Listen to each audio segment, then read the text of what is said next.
Doesn't get any better than a Friday edition and talking rookie minicamp.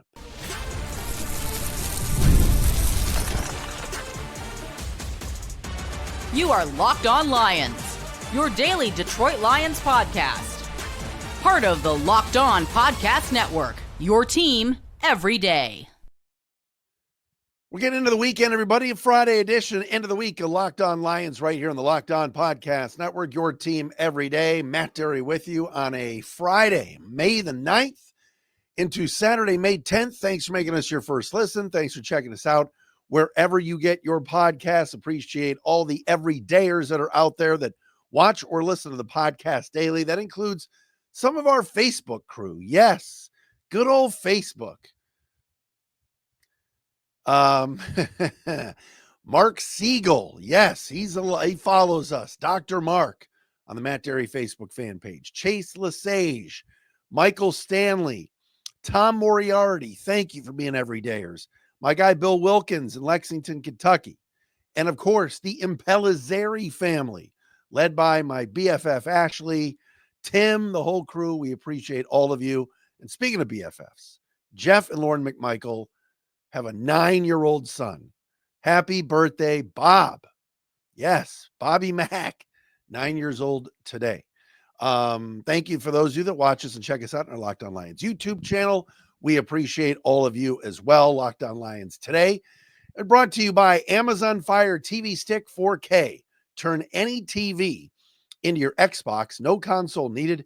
Head to Amazon.com/Fire TV Locked On to learn more.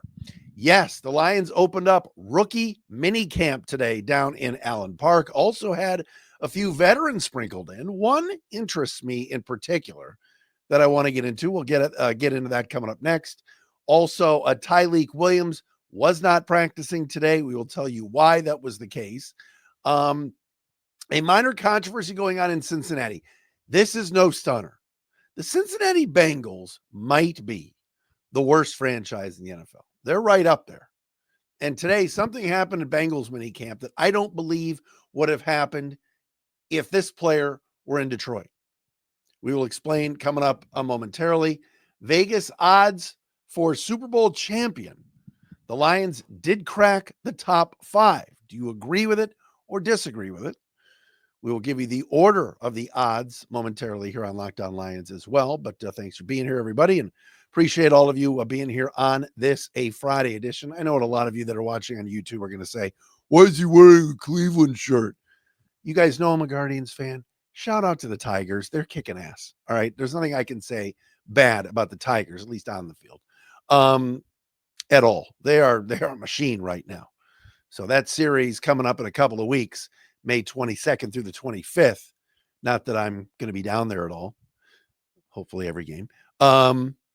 Is not going to be, that's going to be a big series. But the Tigers are really crushing teams right now and playing very good baseball.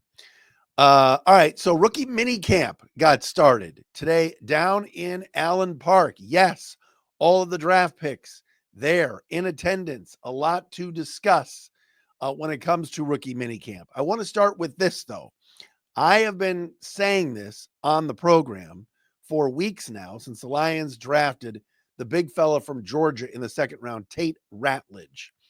Today, Ratledge played center for most of the day on day one of rookie minicamp. Dan Campbell has said it. Assistant GM Ray Agnew had said it. The Lions are going to be moving their offensive linemen around a lot during minicamp and training camp just to cross-train them and get them ready. What if Frank Ragnow goes down with an injury? Could a guy like Ratledge step in and play center? Miles Frazier, who played guard and tackle at LSU, was playing mostly right guard today. But today, I think the biggest story is that they're cross-training Ratledge to put him just about everywhere on the field, especially at rookie minicamp when, you're not sure, you don't have as many players there is what I'm trying to say.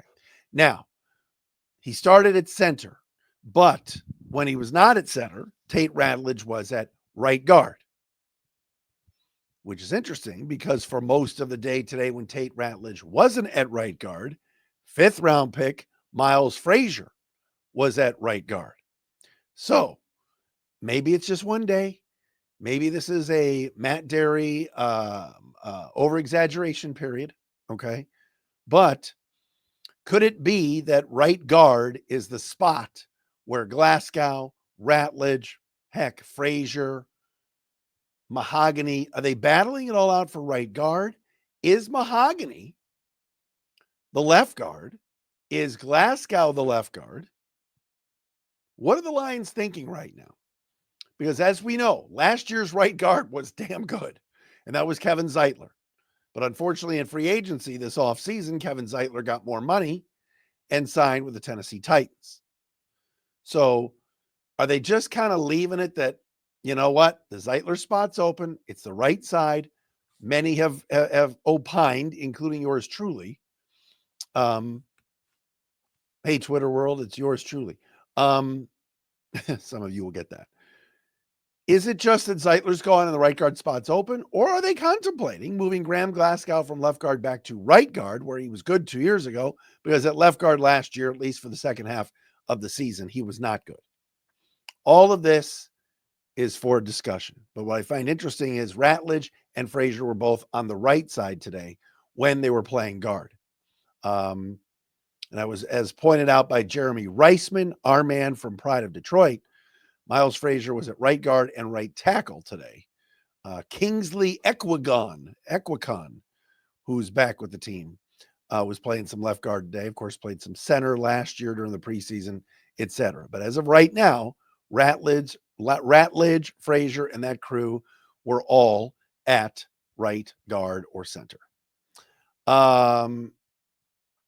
As far as Isaac Teslaw is concerned, yes, impressive day, according to the beat writers, for Teslaw. Made some good catches, good breaks, put him in the slot, put him outside. Isaac Teslaw, like the first three balls they threw him, two of them he caught, everything else. Miles Frazier looked good today playing some guard and tackle, and as a guy that can be a swing player. I think eventually, down the road, that dude could end up being a starter. I'm not sure where. I'm not sure when. And again, Giovanni Manu is another guy. But the Lions have good, solid depth right now along their offensive line. So that is good news, to say the least.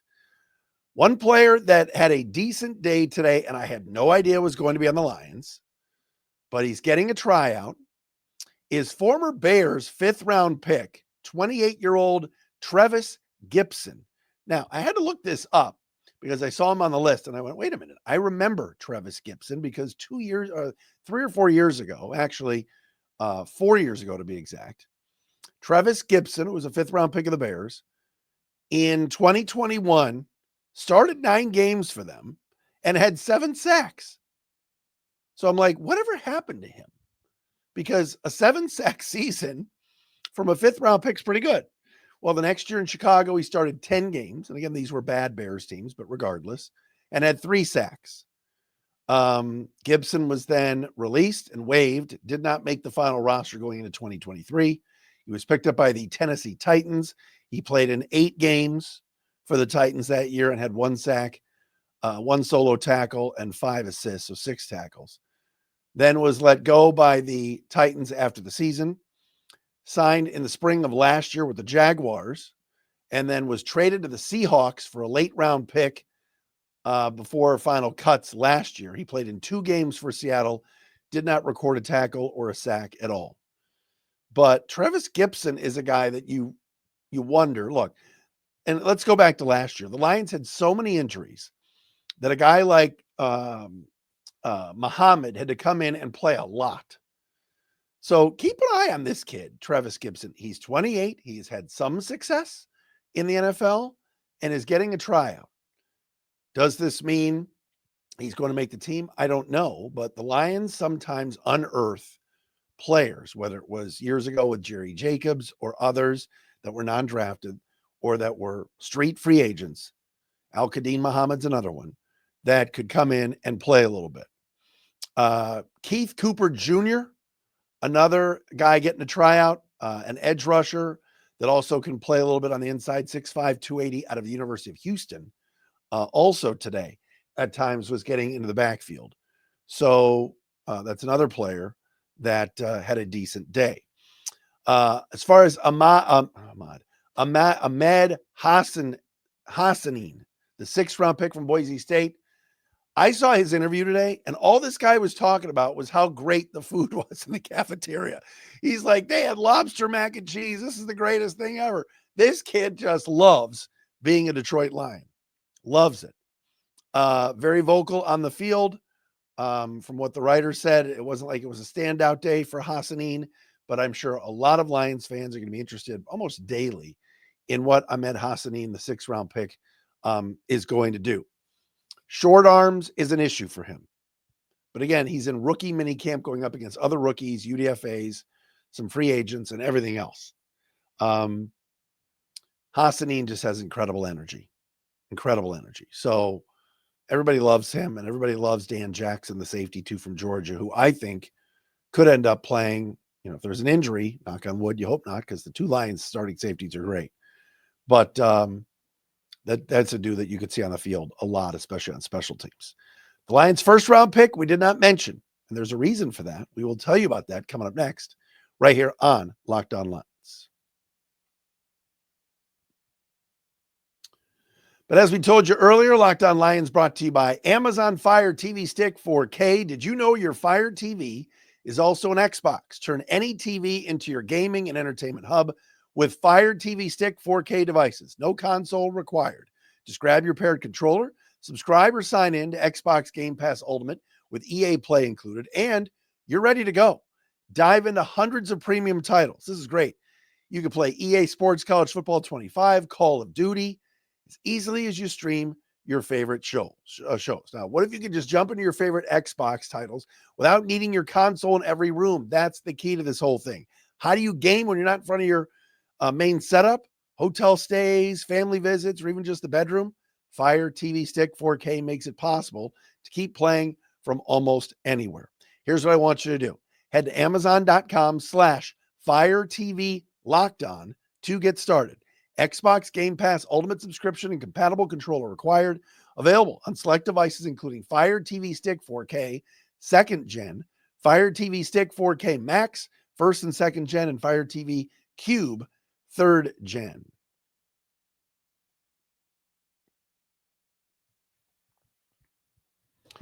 Great to have everybody, if I could speak. Great to have everybody with us on a Friday edition of Locked On Lions. Another great week, everybody. If you missed Trevor Sikkema from earlier in the week on Monday, check that out. Wednesday, yes, we brought back the now 2nd most hated man in Detroit sports behind Jalen Brunson. That would be Peter Bukowski from Locked On Packers. Want to get his thoughts on Colin Cowherd earlier in the week, proclaiming that the Bears, he thinks, are going to finish 2nd in the division behind the Lions and the Packers 3rd. So we had Pete on, was a lot of fun. We'll get some more guests in the mix next week, working on some other things. We'll probably check in with the former Lion Bradford Banta as well next week and get his thoughts on the draft and the direction of this team all next week. Don't go anywhere. Be with us each and every day, Monday through Friday, right here on Locked On Lions. And don't forget, next Wednesday night, evening show following the release of the schedule. Schedule release Wednesday night. Woo! Cannot wait. I'm telling you, Lions and Eagles is happening opening night. I just have a feeling. I just have that feeling. All right, so today we talked about Ratledge. We talked about Frazier. We talked about Isaac Tesla. We talked about all of them. But today, Tyleik Williams did not practice with the team. He was very limited on the field and working out on the side, and only took part in a handful of kind of walkthrough reps. And nobody was quite sure at first why Tyleik Williams was not on the field. Now, Williams had put out on his social media a couple of weeks back that he was still recovering from a hamstring injury that he suffered during his pro day at Ohio State. If you recall, the night of the draft, I mentioned this. Tyleik Williams did not have a great pro day at OSU. Just was not his best performance, and folks were concerned he was going to drop out of the 1st round. Turns out the Lions took him at 28, but right now the Lions are being very cautious because he had put out on social media again that he was coming back from that hamstring injury. There's no reason to rush a guy back from a hamstring injury and have him be on the field for rookie minicamp. All right. Lions normally pretty cautious with these types of things. If it's a very small issue, as long as he's hanging around, he's in the meetings, he's in the walkthroughs, everything else. They had 40 players there today, UDFAs, tryout players, the draft picks, and Tyleik was the only one that was not going through all of the drills. All right. So I think the Lions are doing the right thing here. There's no reason for him to not be, to be working out if in fact he is not ready and if he's injured. So kudos to the Lions for not doing anything crazy and rushing him. Remember, this is a guy that's 334 pounds, carries a lot of weight, hamstrings, calves, all of these things come up. Do not rush it. Now, what's interesting is the Lions, of course, drafted Tyleik with the number 28 pick, the defensive tackle from Ohio State. And there was a lot of talk, including from general manager Brad Holmes, that the Lions were looking to move up and that the Lions did make phone calls to try to move up to get an edge rusher. Holmes even admitted he made a few phone calls, a lot of phone calls to try to move up because it sounds like there were some edge rushers that Detroit was interested in. Shamar Stewart, we have talked about ad nauseum on this podcast as a guy that certainly fits the bill when you talk about body type, how chiseled he is, size, can play inside and outside. And the Lions were reportedly, allegedly, trying to move up to get him. He lands in Cincinnati with the Bengals at number 17. So today, the Bengals open up rookie minicamp, and Shamar Stewart has his helmet on, but he's just watching. He's in the drills, but he's just standing over the drills. He doesn't do anything on the field. So afterwards, Stewart's at his locker, and they ask him, why didn't you participate in camp? And he said, I'm not signing that contract yet. Now, remember, the Lions have not signed all of their rookies yet, but yet they're out there. And there's insurance policies, there's deals with agents. All of this is being worked out. All right. And this is not the first time that a player, not just a Bengals player, but anybody, Barry Sanders used to do this. If the deal's not signed, I'm not working out. So Shamar Stewart said, I'm dying to be out there. I wish I was out there with my teammates. He was saying all the right things, but his first comment today, I'm not signing that paper yet, so I'm not participating. This is classic Cincinnati Bengals stuff. Now, is this going to be a big deal? Probably not. Is Shamar Stewart's draft status and contract at number 17 pretty much slotted? It is. There are minor things sometimes that keep players from signing that contract the minute they get drafted or the minute rookie minicamp starts. There might be some bonus discussion. There might be some incentives that's discussed. All right. Maybe Shamar Stewart, his agent, is saying, listen, teams are trying to trade up for him. We want him to get top 13 money, even though he was drafted 17th. And there's a little bit, most of it is slotted though. But to me, based on culture, based on identity, based on Dan Campbell, if Shamar Stewart, let's say, fell to 28 and the Lions got him, or let's say the Lions traded up to get him, and we were talking about Shamar Stewart, defensive end, Texas A&M, edge rusher, didn't have the great numbers, but he's got the chiseled body. He fits the mold. I think he'd be out there. I think the Lions would have it done and figured out. Maybe not all I's dotted and all T's crossed, but he'd be out there. So a lot of chatter in Cincinnati about, of course, our first round pick not participating. So a little bit of controversy there, but I don't think that would have taken place here. This is kind of the Bengals way. They are a cheap organization. They've got issues with Trey Hendrickson. They lose free agents every year. And yeah, they did just sign Joe Burrow and T. Higgins and Jamar Chase to a lot of money. All right. So they've spent where they've needed to, but their reputation is not good. The Lions' reputation is. So Shamar Stewart, Tyleik Williams not participating because he's hurt. Shamar Stewart's not participating because he hasn't signed his contract yet. And remember, not every Lions rookie's contract is done, yet they were all out there today, other than Williams, who's hurt, who's injured. So very, very interesting.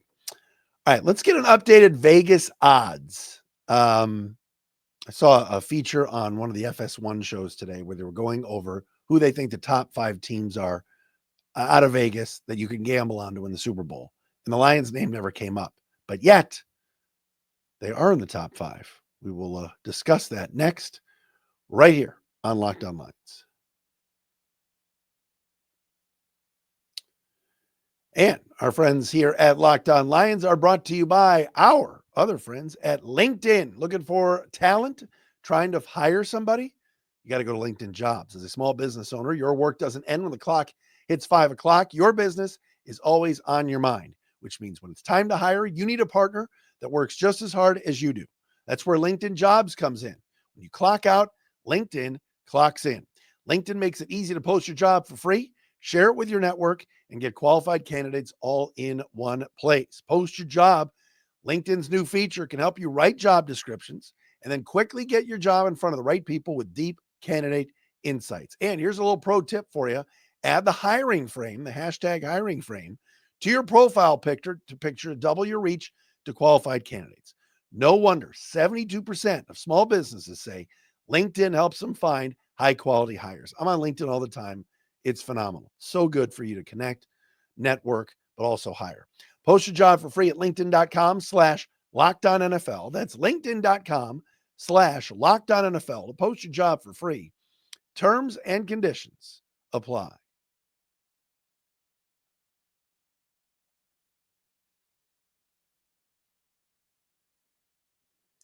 Matt Derry with you. Hope everybody has a great weekend. Want to send out a special shout out to all the moms out there. Sunday is Mother's Day. Want to wish a happy Mother's Day to my mom as well. And I hope everybody gets some good family time this weekend on Sunday for Mother's Day. Weather's supposed to be pretty good. All right. Odds from Vegas and our friends at FanDuel. Best odds. Who are the top 5 teams, do you think, that FanDuel believes or Vegas odds, any of them believe, but we'll go with FanDuel, are going to win the Super Bowl? Number 1 are the Philadelphia Eagles. Not a surprise. This is the team that won it all last year. They're bringing back a lot of their talent. They've got Jalen Hurts. They've got Saquon. They got Carter on defense. They got the corners. They got a lot. Their linebackers are going to be great again with Zach Bond and Jahad Campbell. Eagles, number 1. Best odds to win the Super Bowl. Interesting. I figured Kansas City would be number 2, right? I mean, they're seemingly in the Super Bowl every year. They were in the Super Bowl last year. No, it's actually a tie between the Baltimore Ravens and the Buffalo Bills. So you got Philadelphia and then Baltimore and Buffalo both coming in as the second best odds to win the Super Bowl.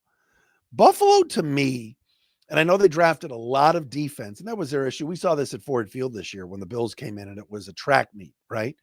But Josh Allen took another step this year and was amazing. And I also believe that if the Bills seemingly make the AFC Championship game every year. Do you think Sean McDermott gets let go this year if the Bills don't make the Super Bowl? Could that be a possibility? Or if maybe they play a great game in the AFC Championship and lose, he stays, but he's got to win a couple more playoff games this year because that's a very, very, very talented Buffalo team. So Philly, Buffalo, and Baltimore. Not a surprise with the Ravens. They've added a lot. They're always good.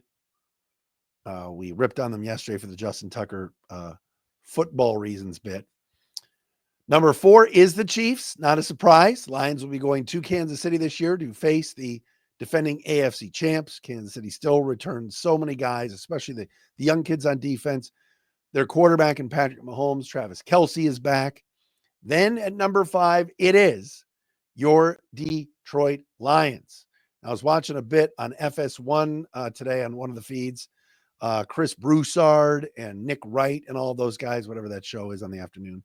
And they were going through the teams, and they were mentioning teams like Green Bay, San Francisco,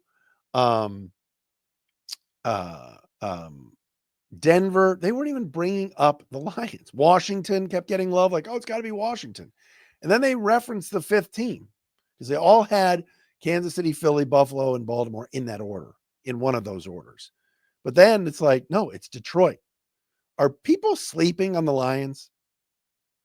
I get what happened. Look, people have a short memory. They only remember the last game, and the last game was a disaster. Lions could not stop the Commanders. Amik Robertson went out of that game, and it was bad. All right, I'm not going to rehash the NFC Championship game for my audience. You guys would kill me. But do people forget that the Detroit Lions won 15 games last year? 15. Who the Lions lose this offseason? Kevin Zeitler. Yep, that's a big loss. He's a good player. They've got more depth in the offensive line, though. I think they can get guys to fill in. Ife Melifonu's gone. Okay. Who else did the Lions lose? That's about it. And once they get Aleem McNeil back and healthy and Aiden Hutchinson's back, this is going to be a very, very dangerous football team. So for people, you could make the argument that the Lions odds should be higher, that the Lions should be maybe ahead of a Buffalo or a Baltimore. The Lions are going to be playing at Baltimore this year. They're going to be playing at Philly this year, and they're going to be playing at Kansas City this year. 3 of the 5 teams that Vegas has winning the Super Bowl, at least the lowest odds. All Lions road games this year. Lions went undefeated on the road this past year. I don't think it's happening this year. So we'll have to wait and see. But the Lions do crack the top 5. All right. Thank you to our everydayers that are out there that watch and listen to the podcast daily. Thanks to all of you for checking us out wherever you get your podcasts. Everybody that comments on YouTube and appreciates us and what we bring to the table. Thank you. Appreciate that as well. You want to be our call of the day? We'll do a bunch of those next week again. Spend some time this weekend and go to speakpipe.com/dairy podcast page. Leave a 1-minute call of the day, and we'll pick a couple for next week. Have a great Mother's Day weekend, everybody. We are back again on Monday.